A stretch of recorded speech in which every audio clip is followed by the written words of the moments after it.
Hey everyone, thank you for joining me. My name is Medhat Mahmoud. I am a postdoc associate in Human Genome Sequencing Center in Baylor College of Medicine in Sedlacek Lab. Today I will present my presentation, which is talking about the long-read sequencing at scale and high accuracy. First of all, I would like to introduce you to the project that I'm currently working on. It's All of Us. If you are not familiar with All of Us, it is an NIH initiative that aims to tailor medical treatment for individual, accelerating health and medical breakthrough, and individualized prevention, treatment, and care. And they are planning to achieve that through the following: knowing risk factor for certain diseases, which treatment work best for people of different background, and to build a diverse database that include variety of health condition, which can inform thousands of studies. The All of Us will plan to do that through the following. They are collecting health data from around 1 million people from the states.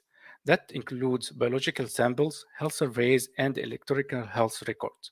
From that, we will create a database for health information. And for that, we will be collecting data from people with 18 years of old or elder with whatever background and health condition. So anyone hear me now can volunteer to be a member of All of Us. Participants have the option to receive their personal health information, which include, of course, the genetic data that we'll be producing.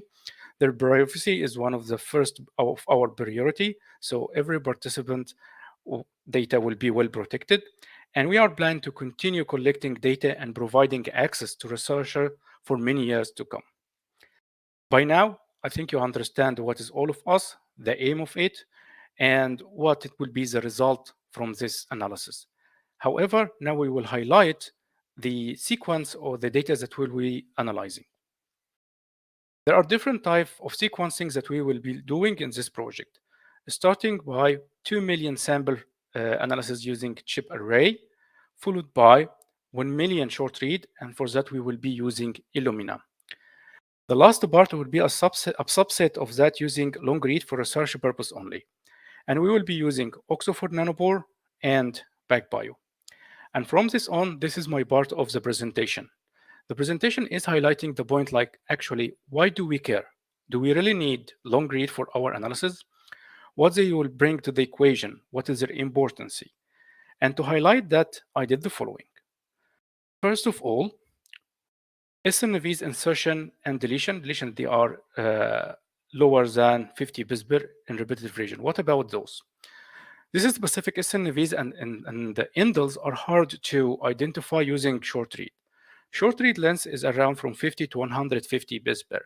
So if we have a region of the genomes that are larger in length than 150 bits per, it will be hard for short read to align with higher accuracy, which leave us with a dilemma that we cannot identify SNVs and indels in this region because of this ambiguity in the alignment. For same reason, calling a structural variant is critical or hard using short reads. Structural variant are genomic alterations that are 50 bits per or more in length. So as we mentioned earlier, if the read length of the read is lower than the structural variant length, then it's either hard or impossible to identify this correctly. However, using long read, which are on average 20 kb, will enhance our ability to identify SNVs, indels, and structural variant in complex repetitive region of the genome because they can span the whole region, and then we could, with high confidence, identify SNVs, indels, and structural variant. Last but not least is detecting epigenetic events like genomic imprinting. Out of the box, long read gives you the ability to identify epigenetic events that happening without further analysis. Just you have the read and the information will be embedded in the reads. So to compare and measure what we can achieve and what we cannot achieve, we use different technologies for sequencing, starting by PacBio HiFi Sequel 2, Oxford Nanopore R9 technology, and also we used Illumina with Dragon version 3.4. But to achieve a good comparison and to judge them correctly, we will be focusing on complex medically relevant gene. As we explained in the start of our presentation, that the main idea is to have a prevention, treatment, and care, personalized medicine. So you need to have a complete picture of the sample in hand, including all SNVs and indels in the whole genome that we are sequencing. So if there is a complex medically relevant genes that are hard or impossible to discover, then we are not giving this full comprehensive analysis of the sample. But actually, what are those complex medically relevant genes? It started in 2016 when a group of researchers identified 193 genes that are hard or impossible to access by short reads. So what are those genes, where they get them from, and why they are hard to analyze? The genes have been collected from different databases like OMIM database, HGMD, and CleanVar. These databases are concerned about medical analysis and medical genes that are associated way or another with some health condition. Why those genes are hard to access using short reads? These genes have low mapability, which make short reads not convenient in first aligning in the right place to be able to call SNVs or are ambiguous. Additionally, in 2022, last year, we managed even to expand this gene set. Now it contains 386 genes. As you can see here, there are a good number of genes that are really complicated. And if we really care to give the community here result about the whole genome sequencing and be able to tackle the problem of personalized medicine, we need to discover them all. So in my analysis, I looked to all these gene sets. So I collected this all gene from the medical databases that I mentioned earlier, and we have now around 5,000 genes. And I split them into two groups. The first one in blue is the easy group, which is around 4,600 genes that already accessible by Illumina. And here I'm trying to identify, are we able to analyze those genes using long read or not? The second group, which is the orange one, I called it the challenging one. It contains 386, contains some of the notorious genes that are known by their complexity, like LBA, HLA, SM1 and 2. Those genes are associated with different conditions like neurodegenerative diseases, cardiovascular diseases, and other diseases. And here I'm asking myself and asking you and put the sequence or the long read in question. Are we able to solve those genes? So that takes me to the next step, which is establishing tools and technology. So far, we agreed on using three technologies: long read, either PacBio or Oxford Nanopore, and Illumina. But as you know, to measure them, we need to know some truth set in advance, which is what we are using here. So we choose 4 datasets from HapMap that are well benchmarked, meaning we know in advance the SNVs, indels, and structure variant that are in this sample. Second, we sequenced them using the 3 technologies that I'm analyzing at the moment: Illumina, PacBio, and Oxford Nanopore. Third point is identifying SNVs and indels, which are lower than 50 base pair. There are different tools, so we selected the cutting-edge tools that are popular, like 2 tools which using deep neural network, CLAR and deep variant, another state-of-the-art tool, which is Longshot. And we was interesting to identify, is using one tool with one technology is better, or using different tools with different technologies? For this, we have 63 combination. I will explain that in the next slide. Also, we compared the performance of the tools and technology in SV analysis or structure variant analysis. And for that, we use the Sniffles and BBSV, and we have 15 combination. And also, I will explain that in the next slide. So what is the meaning of a combination? So if we are looking at the orange box, we have 2 technologies, Oxford Nanopore and HiFi. And we call the variant with the tools that I mentioned earlier for each technology. So for Oxford Nanopore, as an example, we use deep variant, CLAR, and Longshot. Then we merge them, meaning that we took the SNVs that all agree on them, and we mentioned them, or we pointed them as using 116 times, as you can see here. But we, as I mentioned, we was aiming to know what combination could be better, like using HiFi and Oxford Nanopore together For example, using deep variant is better, or using Oxford nanopore only, or HiFi only. So if I show you something like that, where we substituted the first integer 1 with dot, what do you think I mean here? It means something like that. So we take all this combination and we put aside Oxford nanopore deep variant and see if this combination is better than the previous one or they are the same. And so if I show you now something like that, think about it. Okay. Now we are excluding two technologies and comparing the current merge with the previous. And we did that for all combination that is possible. We did the same for structural variant, as you could see here, but this is easier, and I think you know now what do you mean by combination. So there was a tremendous amount of analysis here that I summarized it in one slide, and this is the lessons that we learned from using these technologies and these tools. The first lesson is to identify SNVs or single nucleotide variant accurately. The best result we could achieve by using HiFi was a merge between clear and deep variant. The accuracy that we achieved was more than 99% for HiFi, compared to more than 98% for Oxford nanopore. And as you can see, we choose the highest, of course. For a structural variant, also using HiFi with a merge between Sniffles and BBSV, achieved a high accuracy with more than 93%. We developed methods and the script actually to harmonize this result so we could merge the genotype, and also we put all of what we learned here in a cloud-based pipeline that adopt our finding. Additionally, we are working now on Sniffles to call variant structural variant with a higher accuracy, reaching 97%, and we will be publishing that soon. So far, we looked at cell lines, but we need to also achieve or actually test what we learned, like which technology and which tool, on real data from all of us. And to do that, because there is no true set in such a case, we will be able to benchmark or judge them based on three conditions or three questions. Ability to cover medically relevant gene. If the technology could cover the genes and their variant, then we could call the variant. Second, are we able to call short variant in complex medically relevant gene? And third, if we are able to call a structural variant accurately. And for that, we used two samples from all of us. I will call them for short sample A and sample B. They came from different tissue sources, white blood cells and whole blood cells, and we used different extraction method, autogen and chemogen. So for each sample, as you can see, we have 4 data sets.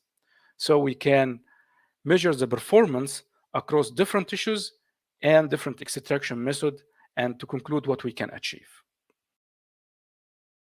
So we now starting to answer the first question. Are we able to cover medically relevant gene?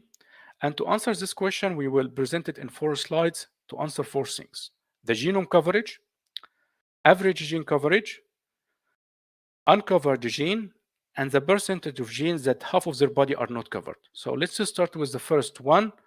If we are able to cover whole the genome, what coverage did you achieve? As you could see here, we have different coverage between Oxford nanopore and HiFi. And to be fair and compare them head to head, we calculated the normalized average gene coverage. What do we mean by normalized average gene coverage? So we take the average gene coverage divided by average sample coverage. If the result here equal to 1, means that this gene is as covered as any part of the genome, meaning that we have achieved a good result. And of course, if it did not, meaning that we have lower coverage. So let's just start by the easy genes. This is a box plot where the samples on the x-axis and the average or normalized average coverage on the y-axis. You have Oxford nanopore in blue and HiFi in orange, and the dark line in the middle is the median. As you could see here, for the easy gene, both Oxford nanopore and HiFi could achieve good or what we expected from the normalized average coverage. But now let's look at the challenging one. Now you see the real difference here. What you could see actually for the lack of whole genome coverage, HiFi feeling a little bit short compared to Oxford nanopore per normalized average coverage. Second thing that we are looking at now is the uncovered gene. We show that in Illumina specifically, there are 7 genes that are systematically uncovered, meaning that the average gene coverage is lower than 1. This is the name of the genes. However, those genes are well covered in Oxford nanopore, except 2 genes, and we found that they are problematic in the reference, meaning that they are duplicated and lags of the coverage, and we will fix that later. The last point of the coverage that we will be looking at is when looking to one scenario is when the half of the gene is covered while the other half is not covered. If you look to something like that, you may have a good coverage like 50 or 100, but half of the gene is 0. So then you will not be able, of course, to call variant. So now we are looking at the percentage of the genes that half of their body are not covered. Starting, starting with the HiFi data. The dotted line represent the challenging gene, and the solid line represents the challenging gene, and the dotted line represents the easy one. As you all expected, we have a higher percentage of gene that half of their body uncovered for the challenging one, and it is around 4% for HiFi data. Looking for the Oxford nanopore one, because Oxford nanopore achieved a higher coverage genome-wise, you see this drop to around 3%, which is good, of course. So before we are jumping to the next point about calling SNVs, what we learned so far? So far, we managed to prove that we can cover the whole genome. We are able to cover both easy and challenging genes. There are a number of uncovered genes for short read, but they are covered in long reads. And there are a lower percentage of genes that half of their body uncovered either from HiFi or Oxford nanopore. Now we are jumping to the second point with, are we able to call single nucleotide variant and indels in complex repetitive medical genes? We started by the easy gene as usual, and here we are looking at the distribution of the percentage of SNVs that we identified per gene, and the aim of here is to see if we are overcalling a variant per any sample, and as the plot here shows, we did not overcall anything. But now, because we don't have a benchmark or truth set, we are using a different approach to compare them, which is identifying the percentage of common SNVs and unique SNVs. We found that around 67% or more actually of the variant are called by 3 technology, HiFi, Illumina, and Oxford nanopore. And this even increase in exon and intron to reach around 82 and 78 respectively. However, interestingly, we find that HiFi aligned more in identifying SNVs with Illumina compared to Oxford nanopore, with a percentage of 8 and 5 respectively. Additionally, we look to the clean var, or the number of variant that intersect, of clean vars that intersect with our genes, and we couldn't cover them. We identified more than 10,000 variant from clean var. And if we look to the box here, we find that Oxford nanopore achieves the best result, meaning it managed to cover all this variant, followed by HiFi and Illumina. Now let's look to the other side, is the challenging gene. Again, this graph presents that we did not overcall any variant. It is not surprisingly that we see that there is a drop in the concordance now, where the exon dropped to 60% and intron dropped to 57% concordancy of the SNVs that we identified. But we find interesting is the following. There are around 7% of the variant are uniquely identified by long read, meaning that they are missed by short reads. And looking to the number of the clean var variants that we could not cover, it increased a little bit to around a mean of 17 for Oxford nanopore and HiFi, compared to 23 of, for 17 for Illumina and Oxford nanopore, compared to 23 of HiFi. So the summarize of this point, that we managed to call variant effectively and easy and challenging gene using long read. There are around 7% of the variant in the challenging medically genes that are called by long read, but we were not able to call them using short reads. The last point that I will highlight here is the structural variant. The structural variant are genomic alterations that are 50 base pair or more. If you look to the cartoon on the right-hand side, they are of different types, including inversion, translocation, deletion, and duplication and insertion. They are affecting more number of base pair compared to SNVs because of their sheer size. It's hard to identify using short reads, specifically if the SCV length is larger than the read length. The average number of SCVs that we identified in our sample was around 25,000. The summary of the analysis is the following.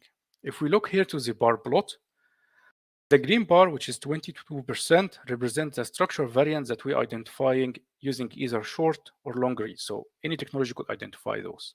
The blue bar is first, 32% of the structural variant are unique to long read, meaning both Oxford nanopore and HiFi able to identify them, but they are missing from short reads. And there are around 15% of the structural variant are unique to short reads. Majority of those are translocation, which suggests that they are false positive.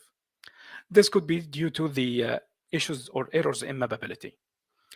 If we add the unique long read to unique short read, which would be around 47 in red, those are structural variants that we either are not able to identify using short read or are false positive. So what is the conclusion? I think by now we know that long read is important for any cohort project. As we show through this presentation, there are specific regions that are dark for short reads. So if we are caring about personalized medicine, we should look to that. And the reads that give us this ability is long read, as we show with calling SNVs and the structural variant. Second, read length is important. That's why long read achieved a better result compared to short read. However, there are different in length between Oxford nanopore and HiFi. This difference in length in long read itself did not affect the result. Last but not least, we showed that using a multiple tool marginally improves the result, but it comes with a cost as you need to run more than one tool. All the experiment, the method, and finding, if you are interested, you could find it in this paper, Utility of Long Read Sequencing for All of Us. You can scan the QR code if you would like to go directly to it, and it will contain more information that we even presented here in this slide. Now, I wanted to extend what we learned from the cohort, and what we learned is that long read could achieve compared to short read and make it possible for other experiments.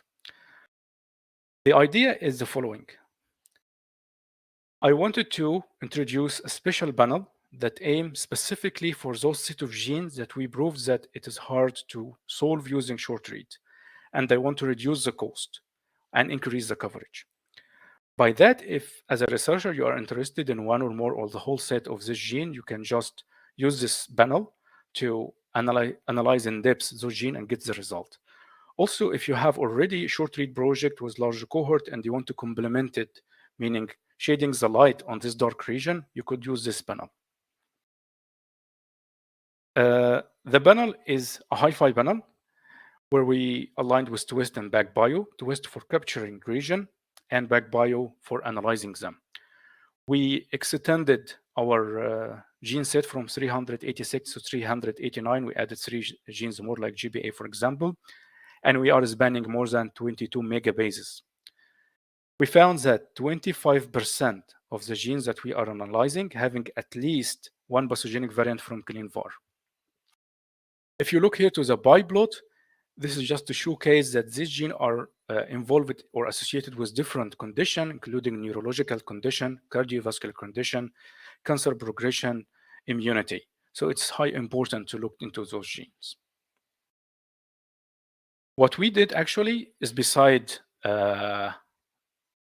developing this kit, we wanted to see how we are performing regarding coverage compared to the whole genome sequencing. Like it is worse to save money, but still have the same coverage. As you could see here, we achieved approximately 37x coverage per gene. And the plot A, we are here comparing the panel to the whole genome sequencing from review. And we are showing the normalized average coverage. As you can see, they are similar, meaning that we manage to achieve good coverage equal to what we could achieve with whole genome sequencing, but was reducing the money that we need and even which enable us to sequence more samples.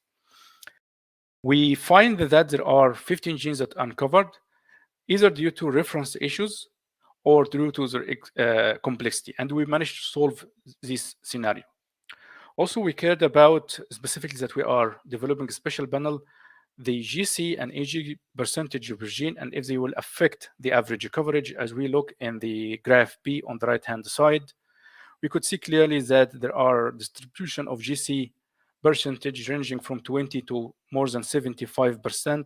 However, this did not affect the average coverage that we achieved per gene. Besides developing the panel, we focused also in developing a computational pipeline that were developed from the start to cope up with these genes. First, we used a modified reference.